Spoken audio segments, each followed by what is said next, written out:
Now this one's got some boring-ish colours in it. We're going to do something interesting with it. So, okay. Going to leave it. I'm just wondering if we're going to reduce it. Let's see what we're going to do. I think we're just going to leave it at 100.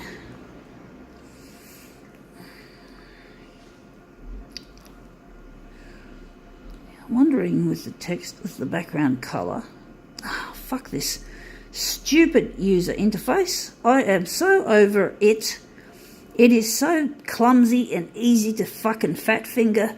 It's a stupid fucking Konica Minolta development that happened in 2012 when they released the series of machines with the flagship machine known as the C754. This is supposed to simulate a phone's flick and drag functionality, but it doesn't really do it.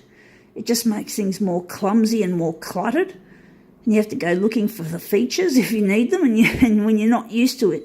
I like the old tab system that my old C353 had.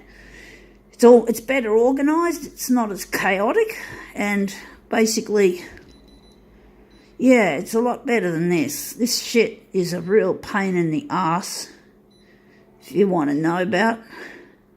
But that's how the copier industry works. It uses gimmickry to seduce the customers into opening up their purse strings. Of course, usually businesses, not people like me, but I need a photocopier, so I had to.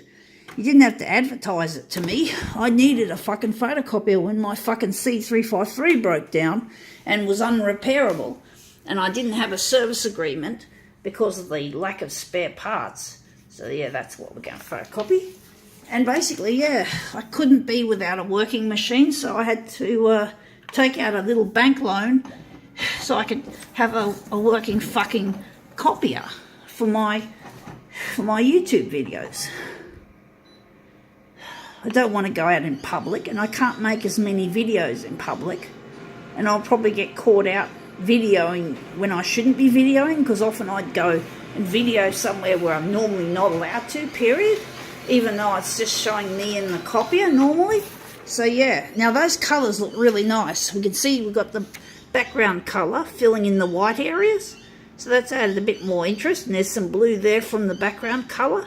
So we're going to make this into something interesting. So we're going to take our old original, put it away, get rid of it, throw it on the pile of finished originals, and we're going to use this one as a new original. So this is going to be a mirror image.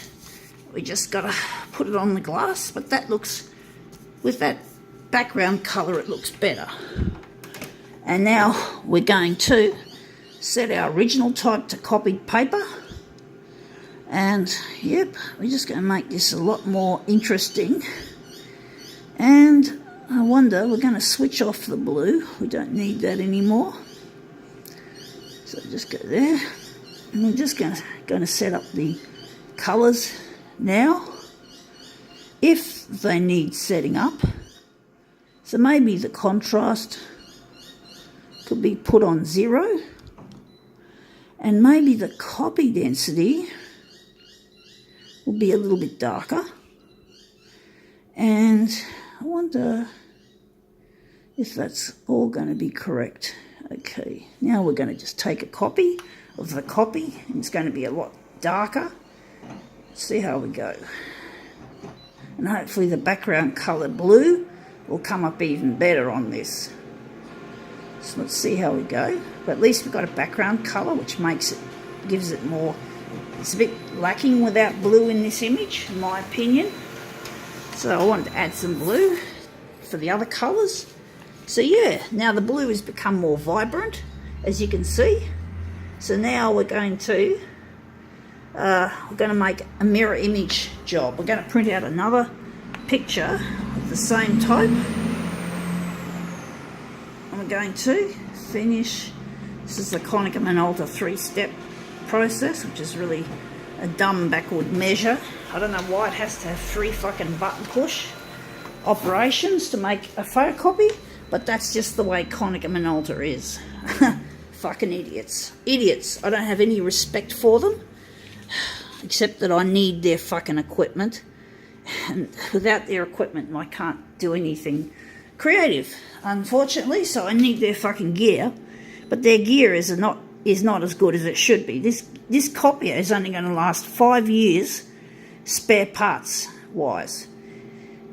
They're going to get rid of the spare parts 5 years, I think, after the manufacture of this thing, which is a pain in the ass, because I don't want a dead fucking machine taking up fucking valuable space.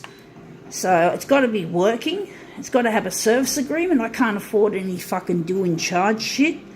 So, so let's see how we go with these. And it's going to be a mirror image. That sunlight's a bit of a nuisance. However, well, let's hope the sunlight isn't going to be too detracting from what we've done. I'm wondering if we should move it into a different place. So now we've got our mirror imaged pieces, and I'm wondering if we're gonna just put up with this fucking sunlight, even though it fucking detracts. But this is there's a mirror image there, so it looks like, even despite the fact that the sun's shining on this paper, actually I spoke too soon, that one's curling. That one's starting to curl quite significantly at the side there, but good thing it's not curling too much in here.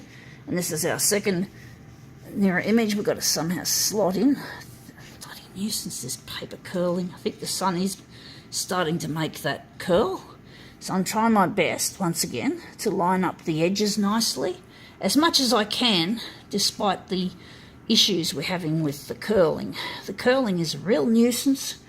It's just something that happens a lot with photocopying, and especially when there's been humidity, and this paper is nearly finished, the packet.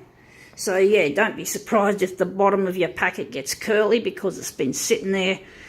But anyway, that looks nice, except that bloody sunlight is the other thing that's pissing me off. But you can get an idea what this design's supposed to look like.